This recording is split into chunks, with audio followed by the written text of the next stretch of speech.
आज की जो कहानी मैं आप लोग को सुनाने और बताने जा रहा हूँ, ये एक ऐसी महिला की कहानी है, जो अपने भारत देश में घूमने के लिए आई रहती है अपने पार्टनर के साथ में, खुश भी रहती है, उसका पार्टनर भी खुश रहता है। लेकिन अचानक एक दिन उसके पार्टनर का मर्डर हो जाता है। और जिस दिन मर्डर होता है और पुलिस तहकीकात करती है, और तहकीकात करते हुए पुलिस जब उस होटल में पहुंचती है जहां पे ये महिला पार्टनर रहती थी, तो पुलिस जाकर देखती है कि महिला भी रो रही है। अब पुलिस को कुछ समझ में नहीं आता कि महिला क्यों रो रही है। इसको तो किसी ने पहले बताया भी नहीं होगा कि इसका जो पार्टनर है उसका कत्ल हो गया है। लेकिन जब उससे पूछा जाता है कि तुम क्यों रो रही हो, तो वो जो कहानी सुनाती है, जो सच्चाई सुनाती है, उसके बाद पुलिस भी सोच में पड़ जाती है कि यार ऐसा कैसे हो सकता है। लेकिन सच में ऐसा हुआ रहता है। तो चलिए पूरी घटना को इस कहानी के माध्यम से बताएंगे और समझने की कोशिश करेंगे आखिर में उस दिन क्या हुआ था उसके पार्टनर के साथ में, और उसका जो दूसरा वाला पार्टनर था जिसका कत्ल हुआ था, आखिर उसका कत्ल किसने किया था और ये लोग किस देश से थे। तो चलिए पूरी घटना को कहानी के माध्यम से बताने जा रहे हैं। तो नमस्ते, आदाब, सत श्री अकाल। आज की जो सच्ची घटना मैं आप लोग को सुनाने और बताने जा रहा हूँ, ये घटना 1996 से शुरू होती है बेंगलोर से। एक महिला होती है और एक उसका दोस्त होता है। ये लोग इंग्लैंड के रहने वाले रहते हैं और इंडिया में घूमने के लिए आए रहते हैं। एक बार ऐसा होता है कि ये लोग इंडिया में बेंगलोर में एक जगह एक रिस्टोर में रुके रहते हैं, एक होटल में रुके रहते हैं। उससे कुछ दूरी पे ही एक रेस्टोरेंट रहता है, तहाँ पे ये लोग खाना खाने के लिए जाते हैं। और खाना खाने के लिए जाते हैं और खाना खाने के बाद तुरंत जो उसका पार्टनर रहता है वो कहता है कि मेरे पेट में अचानक में दर्द होने लगा है और मैं चला जाता हूँ रूम में जाकर मैं रुकूंगा, क्योंकि ये लोग पैदल ही आए थे, 5 या 10 मिनट लगा था। अब तुम वहाँ जाना, सीधे सीधे रास्ता है। वो बोली ठीक है, मैं आ जाऊंगी। उसके बाद उसका पार्टनर चला जाता है और जब 2 से 5 10 मिनट हो जाता है, जब ये खाना इसका भी कंप्लीट हो जाता है जो खा रही थी, उसके बाद ये बाहर निकलती है तो ये चकरिया जाती है। मतलब इसको रोड का मालूम नहीं चलता कि कहाँ जाना है कहाँ नहीं जाना है। और उस जमाने में शायद मोबाइल फ़ोन, इंटरनेट, ये सब चीज़ें नहीं थी, गूगल मैप नहीं था। अब 1996 में वो बाहर निकल के अब सोच रही होती है कि मैं जाऊं तो कहाँ जाऊं, लेकिन उसका लॉज का नाम याद रहता है, सुधा लॉज, जिस मतलब होटल में रुके रहते हैं लोग। बाहर निकलती है तभी अचानक एक ऑटो वाला आता है और ऑटो वाला आने के बाद इसको बैठाता है और बैठाने के बाद ऑटो वाला इसे लेके चले जाता है। उधर बाद में पुलिस को एक फ़ोन आता है, मतलब एक खबर आती है पुलिस को कि एक जगह एक झाड़ियों में एक लाश मिला हुआ है और लाश बुरी तरीके से, मतलब कोई जानबूझ के मार के फेंक दिया है। पुलिस जब जाती है, देखती है, देखने के बाद पुलिस तुरंत समझ जाती है कि ये ज़रूर विदेशी आदमी है, क्योंकि उसके रूप रंग से, और विदेशी लोग अक्सर गोरे ज़्यादा होते हैं। तो लोग उसको लाश को कब्जे में लेते हैं और उसके जेब चेक करते हैं, तो उसमें से एक पेपर निकलता है। पेपर निकलता है जिस होटल में वो रुका रहता है वहाँ का। अब पुलिस वहाँ पे आती है और पुलिस आने के बाद कहती है कि ये बताइए, ये आदमी को आप पहचानते हैं, इसका नाम ये है। वो लोग कहते हैं हाँ, ये लोग कल ही यहाँ पे आए थे और ये हमारे होटल में रुके हुए हैं। रूम नंबर पुलिस पूछती है। पूछने के बाद जैसे रूम के जाके दरवाज़ा खटखटाती है पुलिस, तुरंत अंदर जो महिला बैठी रहती है वो भी विदेशी होती है, यानी कि दोनों लोग इंग्लैंड के रहते हैं। इसी का पार्टनर वो रहता है जिसका कत्ल हो चुका रहता है। उसके बाद जब ये पुलिस उसको देखती है कि रो रही है, तो पुलिस पहले चुप रहती है और कहती है क्या हुआ, तुम क्यों रो रही हो।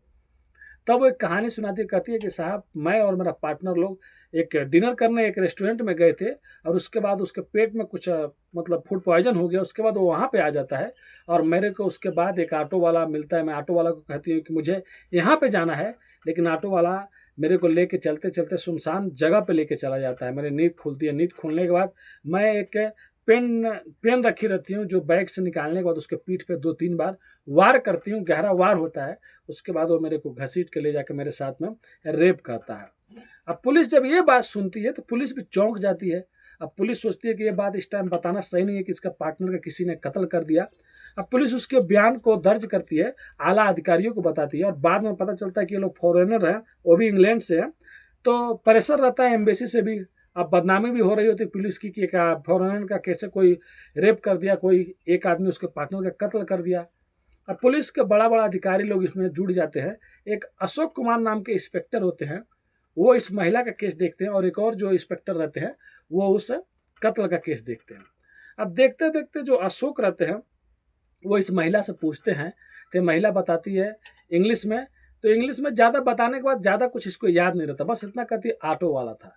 उसके बाद अशोक कुमार जो रहते हैं बहुत अच्छे पुलिस ऑफिसर रहते हैं, वो इस विदेशी महिला को अपने घर लेके जाते हैं और घर लेके जाने के बाद अपने बीवी और बच्चों से मिलाते हैं और कहते हैं कि तुम यहाँ पर रहो, जितना दिन चाहती हो रहो, जब तक तुम्हारा रेपिस्ट पकड़ा नहीं जाएगा। क्योंकि कातिल के बारे में तो बताया नहीं गया रहता कि तुम्हारा पार्टनर का मर्डर हो गया, तो दूसरे पुलिस अफसर मतलब इन्वेस्टिगेट कर रहे होते हैं। लेकिन बाद में धीरे धीरे करके इस महिला को मालूम चल जाता है कि इसका पार्टनर का भी कत्ल हो गया।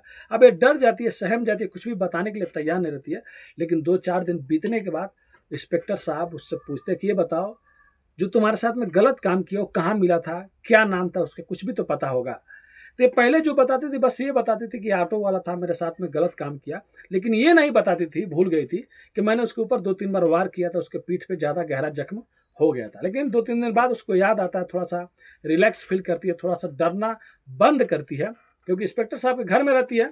उसके बाद वो कहती है कि जिस आदमी ने मेरा रेप किया था, ऑटो वाला, उसके पीठ पे मैंने 2-3 बार वार किया था, वो भी गहरा वार था। पक्का हो ना हो, कहीं ना कहीं हॉस्पिटल में चाहे कहीं दवाखाने में हो जरूर गया होगा इसके लिए, नहीं तो वो बचेगा नहीं, क्योंकि गहरा चोट था।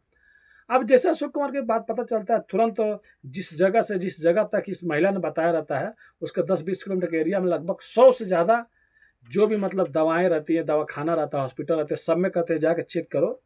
कुछ दिन कोई भी जिसके पेट पे या पीठ पे या मतलब जिसमें कहीं भी जो जख्म था, क्या इलाज कराने कोई आया था क्या ऐसा आदमी जो ऑटो वाला था। तो एक जगह से ऐसा एक क्लू मिल जाता है, जहाँ पे इंस्पेक्टर साहब जाते हैं और पता चलता है कि वहाँ पे केरल की महिला रहती है जो बेंगलोर में जॉब किया करती थी।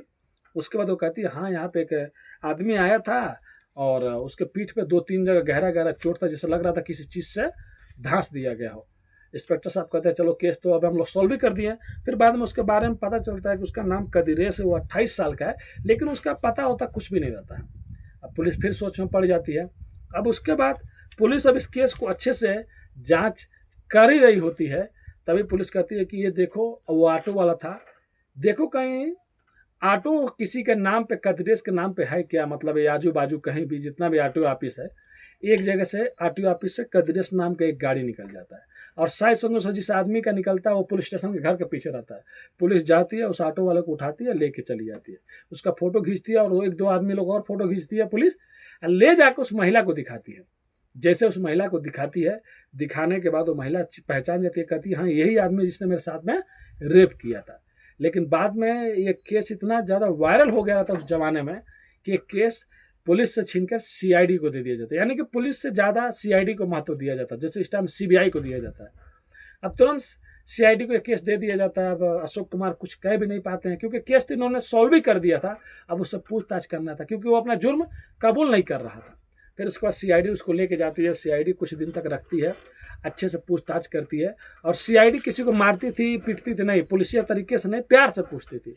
लेकिन वो कदिरेश कहता था देखो साहब मैंने रेप नहीं किया, मैं तो उस दिन था ही नहीं और कोई गवाह भी नहीं है उस महिला के सिवा, और दूसरा कोई विक्टिम है कोई और है नहीं, और एक नर्स है जो कह रही है कि बस आप पीछे चोट लगा था, मैंने दवा किया था।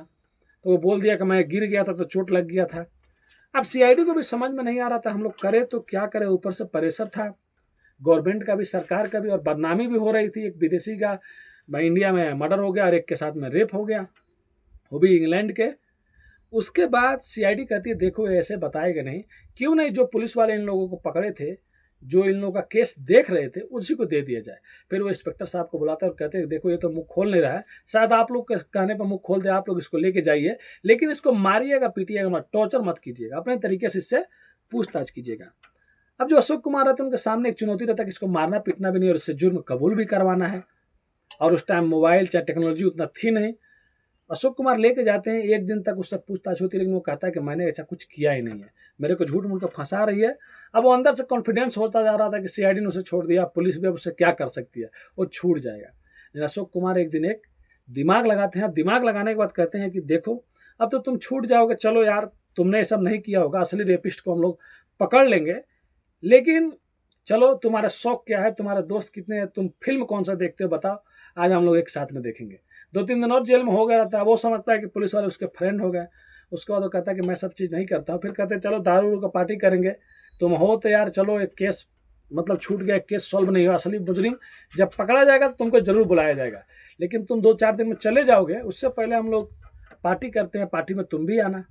अब जो इंस्पेक्टर साहब रहते हैं बियर मंगाते हैं, उससे पूछते हैं क्या पीते हो, वो बोलता है शराब नहीं पीता हूँ, शराब पिए तो नशा चढ़ जाता है, वो बियर मंगाते हैं। और कुछ पुलिस वाले रहते हैं जो बियर दारू पीते हैं तो उनको भी बुलाते हैं, वहाँ पर बैठाने के बाद सबसे ज़्यादा बियर इस कदिरेश को पिलाते हैं। जब कदिरेश फुल नशा में आ जाता है, पुलिस वालों के मतलब कंधे पे हाथ रख के बात करता है, तब इंस्पेक्टर साहब कहते हैं कि ये बताओ कदिरेश, तुम उस दिन कहाँ थे जब वो फुल नशा में रहता है। तब वो कहता है कि मैं उस दिन ऑटो में था और एक महिला मेरे साथ में थी। तब उसके बाद वो कहते हैं बताओ तुमने महिला के साथ में पहले क्या किया, मतलब उसको पहले क्या किया, तुमने उसको समझाया या तुम नींद में उसके साथ में गलत काम कर रहे थे, मतलब जो चीज़ नहीं पूछना चाहिए था वो चीज़ उससे पूछ रहे थे। उसको मज़ा आ रहा था कि चलो अब तो कुछ नहीं होगा, बता दो। वो इतना ज़्यादा नशे में रहता है कि सारी सच्चाई बता देता है कि मैं उसको लेके जा रहा था, फिर वो पीछे से मेरे पर हमला कर दी, उसके बाद मुझे गुस्सा आ गया, उसके बाद मैं मारा पीटा, वो बेहोश हो गई, फिर मैं उसको ले जाके झाड़ियों में उसके साथ में रेप किया, फिर मैं उसको वहाँ पे छोड़ के चला गया। सब चीज़ जुर्म कबूल कर लेता है। और उस टाइम ये रिकॉर्डिंग हो रहा था, वीडियो रिकॉर्डिंग हो रहा था, मतलब बड़े अधिकारियों को दिखाना था, कुछ अधिकारियों के सामने भी हो रहा था। लेकिन अब यहाँ पुलिस वालों को भी सामने चुनौती था, क्या अधिकारी लोग इस बात को मानेंगे, क्योंकि ये भाई नशा में है। लेकिन उसके बाद उस जिसने जो जो भी चीज़ बताया, उसके बाद सब चीज़ पुलिस जांच की, कहाँ से कहाँ गया था, कहाँ नहीं गया था, उसके बाद पूरा सबूत इसके खिलाफ गए और 1996 से पकड़ा गया। पकड़े जाने के बाद केस चला और 1998 में मतलब 2 साल बाद उसे उम्र कैद की सज़ा हो जाती है। अब सोच सकते हैं उम्र कैद की सज़ा होने के बाद अब ज़िंदगी भर जेल में ही सड़ेगा और ज़िंदगी भर जेल में रहेगा। और जो ये इंग्लैंड की जो महिला होती हैं, ये इंग्लैंड अपने वापस चली जाती है। लेकिन इसका दूसरा पहलू भी आपको मैं सुनाने और बताने जा रहा हूँ। ये जो कदिरेश रहता है, इसका ऊपर केस चल रहा होता है बलात्कार का, यानी कि रेप का। और जो उस महिला का पार्टनर होता है, उसका कातिल कभी पकड़ा ही नहीं जाता। मतलब पुलिस जांच करती है, बाद में इस एंगल से भी चेक करते कहीं कदिरेश तो नहीं है, उसके मतलब पार्टनर का मर्डर कर दिया, लेकिन ऐसा कुछ सामने आता ही नहीं। पुलिस उस कातिल को पकड़ ही नहीं पाती है, ना उसके पार्टनर की सच्चाई सामने आती है। इस महिला के रेप और जानलेवा हमला और भागना और पुलिस को गुमराह करना, इसके जुर्म में इसको उम्र कैद की सज़ा हो जाती है। तो ये थी कहानी उस टाइम की, एक पुलिस की पार्टी में, जहाँ पे बियर की पार्टी हो रही थी, जहाँ से एक कातिल पकड़ा जाता है। अगर वो शायद बियर ज़्यादा नहीं पीता, नशा नहीं करता या पुलिस वालों पर शक हो जाता, तो बियर पीता नहीं और अपनी सच्चाई उगलता ही नहीं, क्योंकि उसको मारना पीटना भी नहीं था और सच्चाई को बाहर लाना था। ये कहानी सुनाने का उद्देश्य दोस्तों किसी का भी दिल दुखाना नहीं है। अगर बोलने में कुछ गलती हो जाए तो अपने भाई को माफ़ कर दीजिएगा और अपने भाई को सब्सक्राइब करके सपोर्ट कीजिएगा, लाइक कमेंट कीजिएगा और अपने दोस्तों को शेयर कीजिएगा। मिलते हैं नेक्स्ट वीडियो में फिर से कुछ सच्ची कहानियों के साथ। अभी के लिए अलविदा लेते हैं आप लोगों से। धन्यवाद।